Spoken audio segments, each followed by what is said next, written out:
Hi everybody, welcome to Sprague Woodturning. My name is Jim and welcome to my channel. So this week I'm going to carry on with another inlay, and this is a piece of walnut that has a big void in it here, and it has some really bad cracks that go all along here. You can see that.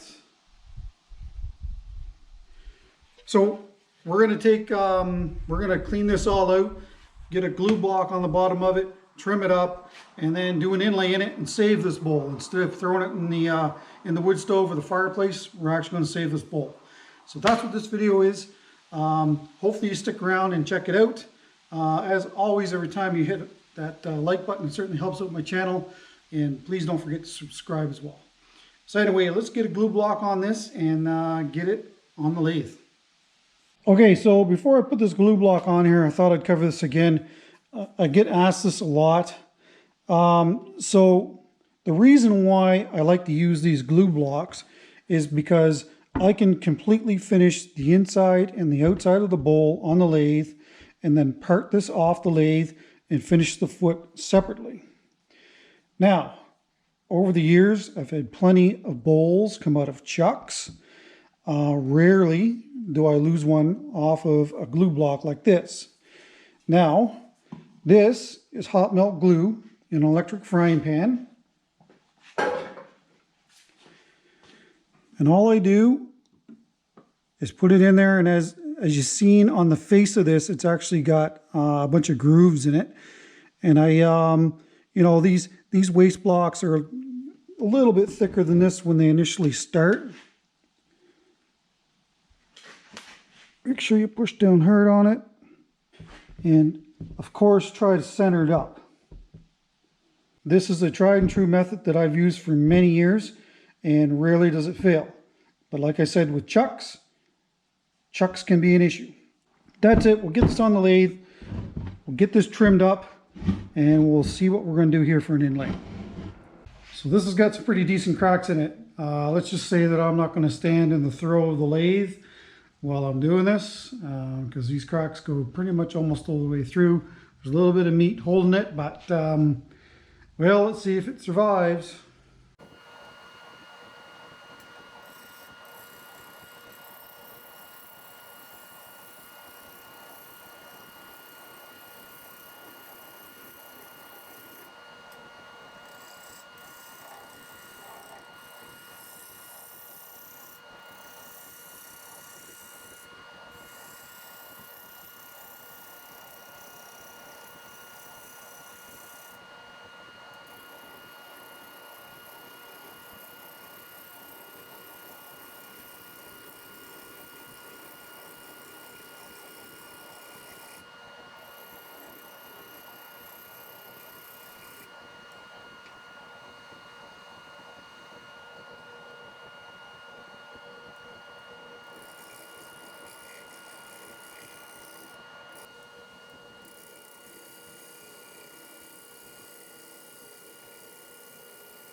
All right, it's good news. It survived. I'll tell you, there's not a whole lot holding that on. Anyway, I've thought about it, and I kind of want to keep this natural looking. I don't want to groove this out wide. I want to kind of leave it the way it is. But what I want to do is clean it out. Anyway, that's a pointy burr. And I'll just get in here and clean out. I did pour some glue down in here, some CA glue, before I turned this to give it some, hopefully some strength. And it did, it looks like it held. But I just want to get in there and clean all these areas out.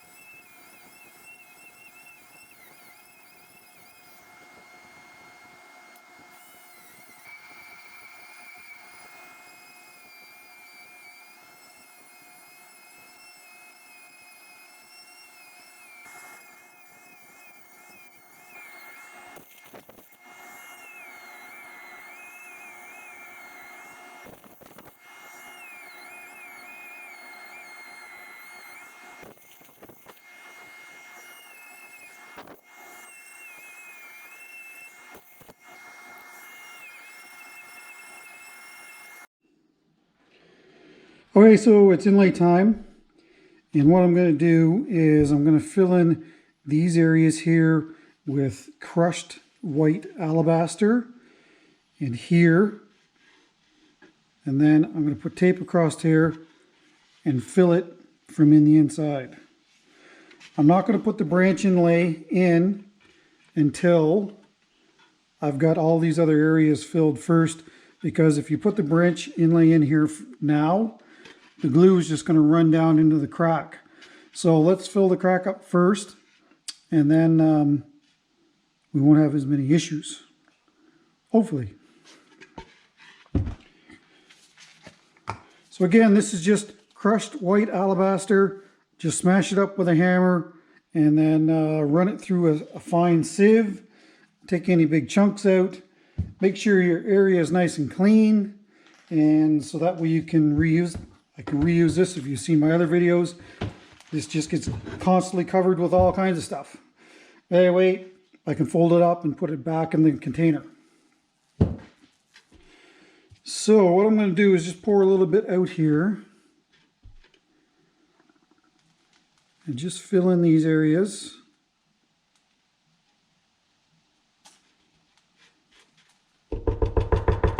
You can knock on it just to settle it in. And of course, this inlay technique is covered on a lot of the other videos that I've done. So feel free to check them out.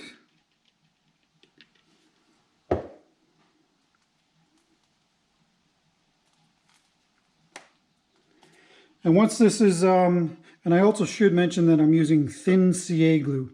You've got to use thin. If you try to use medium or thick, this is not going to work. There, put a little bit more here. And then I'll go to the other side. Again, an accelerator that just kind of sets it. Let's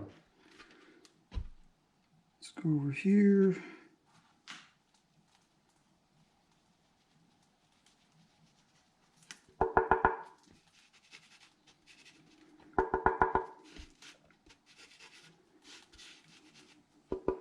You do want to try and fill in as many voids as you can.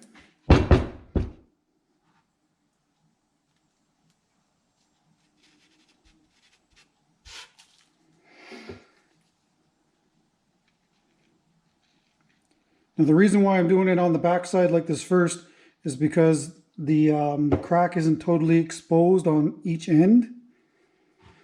So if you actually did that, there's a good chance that you're just going to get the glue will run down through the inlay if you poured it from the inside, and it's just going to fill in these areas with clear glue, which of course is not the end of the world, but it's not really the look that I'm going for.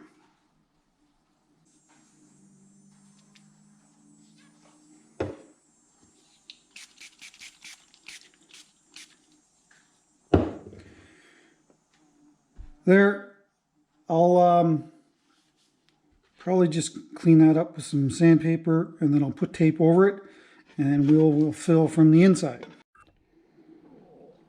Okay, so I've got my duct tape on the back side, so that should hopefully retain all of our alabaster and keep the CA glue from running.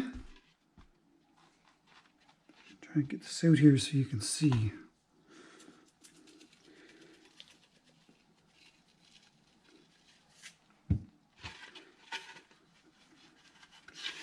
Maybe it should be like this. Is that any better? Yeah, it is. Imagine.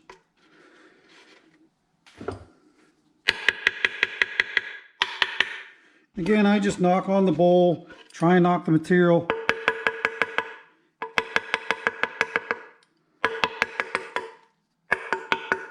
into the groove. And if you happen to get any walnut stuff in there, be sure to remove it. So it's all backwards for me, but anyway, let's do it.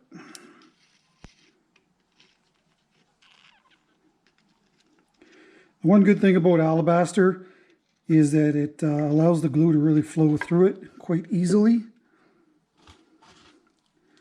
So just keep filling it to the surface.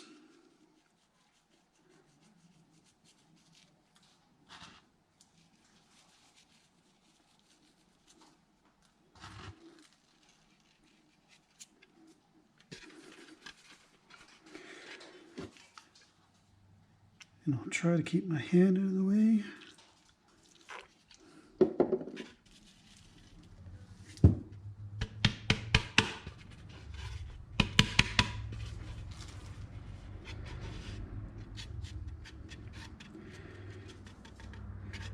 And one of the reasons why I've got my doors open is because the fumes from this glue can be quite aggressive.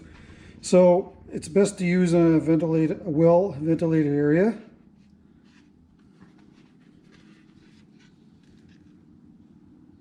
And it's not just this glue, it's all CA glues. It can be quite hard on your lungs and eyes as they cure.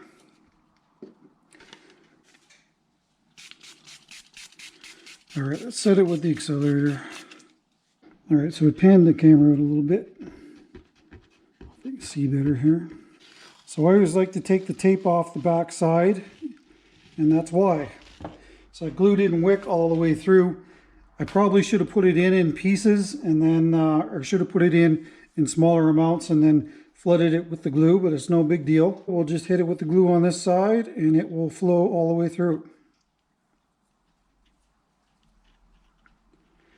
And this will take 2 or 3 fillings, maybe even more than that.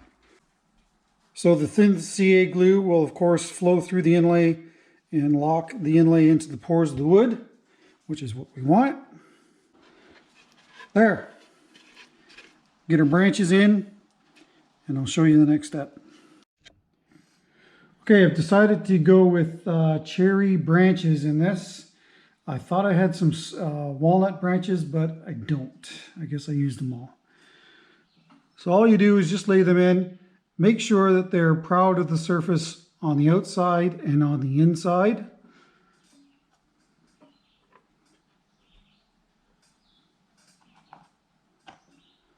And you know, just kind of fill it in to where you think that you like it. If you want it to leave that like that, that's fine. And then fill the rest of this with alabaster. It's up to you.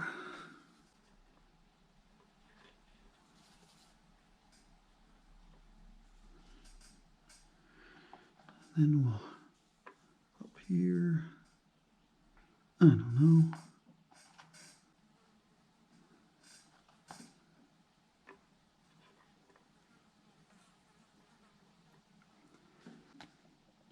So as you can see, it's kind of proud of the surface there. Same thing on the inside. There, I think I'm happy with that. Now, I'll just hit this with the glue to set it in place.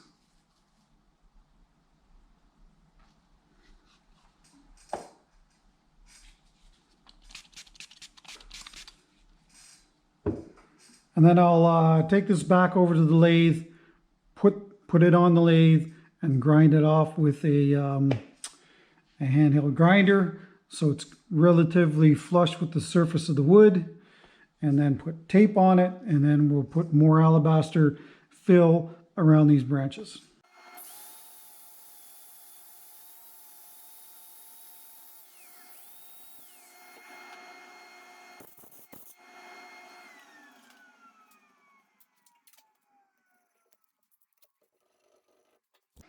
Okay, so when I do the inlay with the branches, I like to fill in the top first.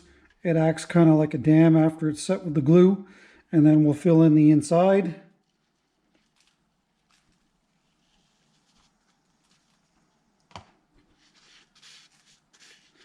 Again, I don't pack this down in there. I let it kind of do its own thing.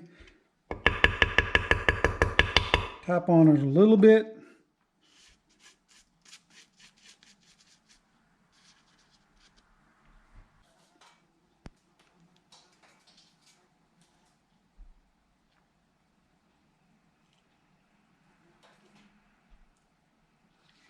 And again, I'll just kind of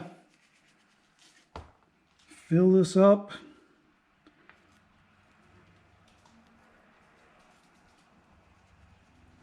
And again, you can see that, I don't know if you can see it, but there's curing fumes coming off of that. So do not breathe that.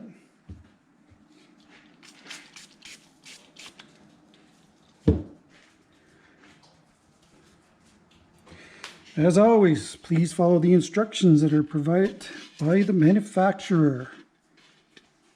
So anyway, I'm just going to dump some of this in here.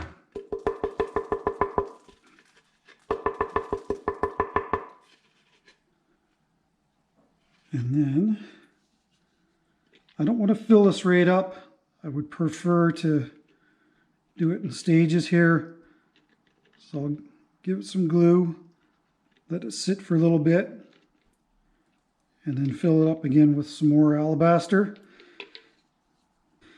Now, it would be great if these branches were flush with the inside, and yeah, there's probably ways around it. It's not absolutely crucial. If you try to actually turn these branches before the inlay gets in it, you're probably just going to end up breaking them off, and then it really doesn't look all that great. Some more glue, and this should be about it. And again, just like all the other inlays that I do, it's going to take 3 or 4 probably times to be filled. All right, let's see what it looks like on the back side.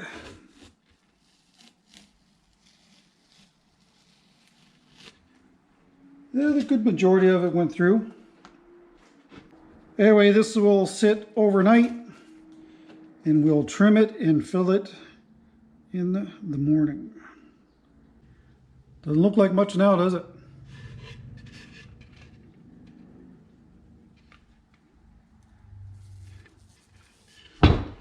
We'll see in the morning. Okay, so it's the next day. The adhesive is set. So we're going to trim this back, and then it will get another filling. And then after I trim that back, I'll see if I want to do another filling again, or if that is good enough to go to sanding.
Okay, so we're back over here at the inlay bench. Time for its second filling.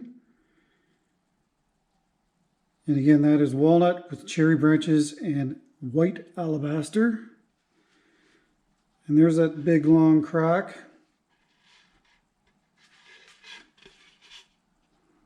It's like on the inside. A little hard for you to see. It's hard to show this stuff. So anyway, just like the first time, we'll take the white alabaster.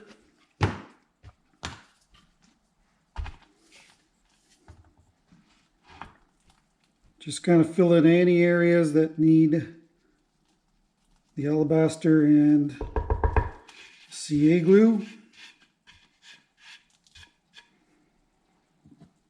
Again, star bond thin.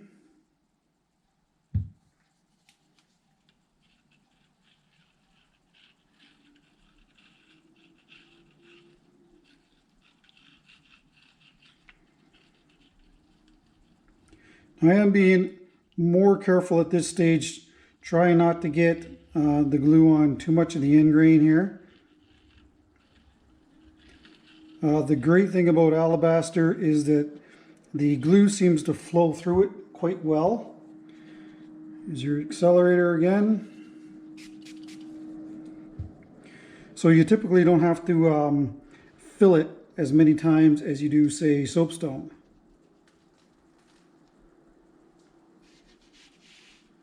Again, it's important not to get your inlay materials contaminated with each other, which can be a tall order in a wood turning shop, because of course it's very dusty. There, actually, I'll put some along there too.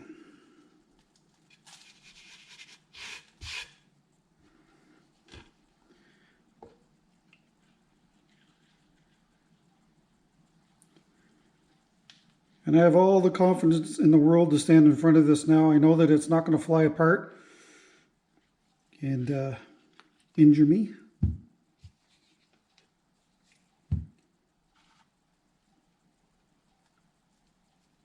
So typically after the second filling of the alabaster, it can usually go right to sanding. But I'll just give it a quick trimming. Try and get rid of any end grain tear out that there is. And you know, sometimes you got to play by ear. I don't know if you noticed, I used that Ellsworth gouge on its edge, and that was for to use it, you know, like a scraper. But I noticed it was pulling the end grain out, like they always seem to. So there you go. That's it. I'll just touch up these little hearts again, and then I'll do the inside, and then we'll go back to the lathe. I'm not going to take you all through that. See you back at the lathe. Okay, let's trim this up and see what it looks like.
Okay, so we're all done sanding. 60, I started at 60, went to 320. Before the last grit, I took it off the lathe and filled any little pinholes that there were with the alabaster and the glue. And we are now ready for finish, which is always one of the best parts, if not the best part. Again, this is Salad Bowl Finish by General Finishes. And we'll see this just bring this walnut alive. It's got some really nice curly in it too. And that's one thing about working with woods that have these stresses in them. They tend to have a lot of nice grain around the areas that have been stressed. So, you know, one of the reasons why I started filling in knots is because around the knots was all this figurative grain. So I said, you know, it's kind of a shame to get rid of that. So anyway, I started doing inlays, and inlays are certainly a way to enhance the wood and to save the wood. So I usually put the first coat on really heavy.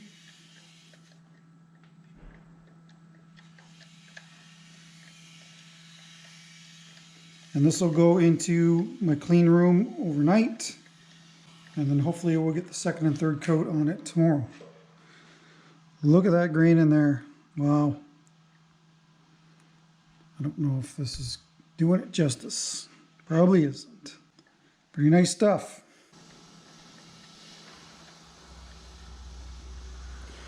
And yeah, it's a little finicky to do these inlays. I don't really know resins as well as maybe I should, because while I be honest with you, I've never really worked with them. The great thing about these inlays that they have over resins is that they actually look like natural materials, where a resin, of course, will look plasticky. If there's any more of this sitting on the surface, I will just simply wipe it off before it goes into my clean room. So we'll get it on the lathe tomorrow, use some 4-0 steel wool, put on the second coat, and hopefully be able to do the third coat as well near the end of the day. And this beauty will be done. See you tomorrow.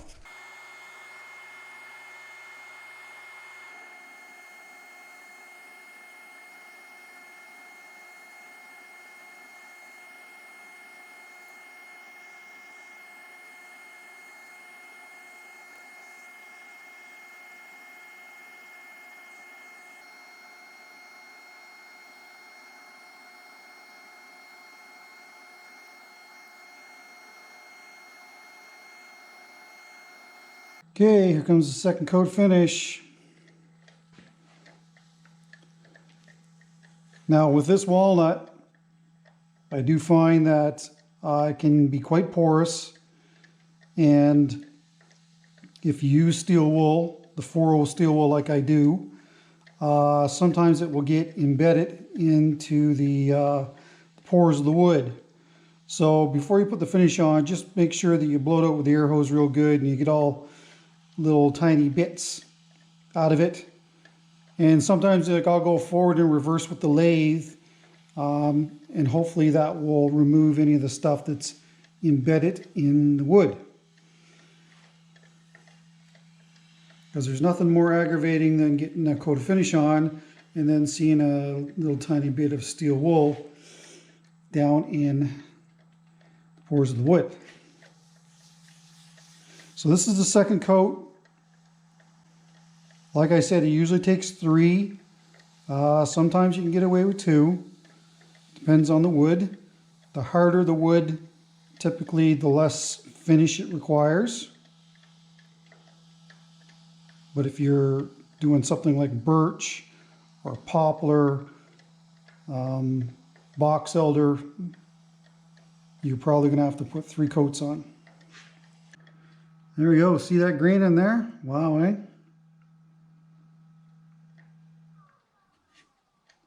Beautiful stuff. Okay, so the third coat is done, and I thought I'd just give you a little glimpse into this beautiful walnut bowl. So what we'll do now is part this off the lathe. I'll use a vacuum chuck and finish the foot on the bottom, and then we will get this video finished.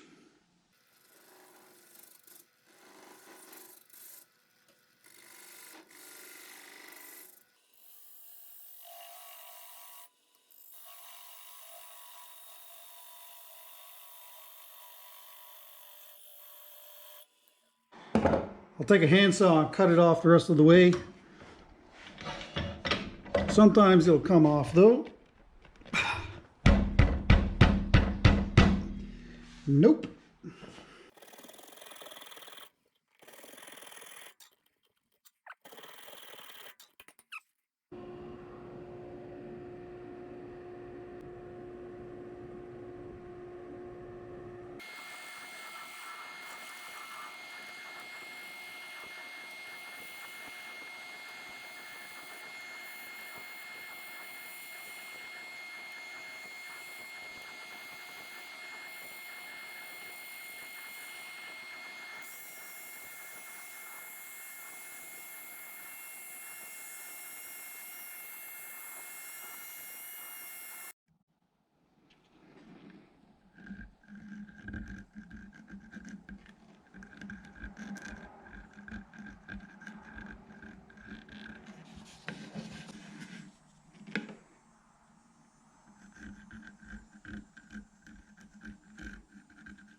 Okay, so that's it for this week's video.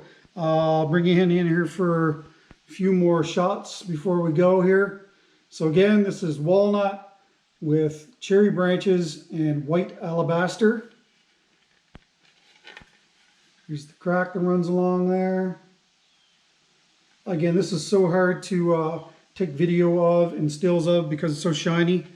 And there's a couple of branches in here, so we've filled them. The pith with the alabaster as well, and along the rim here.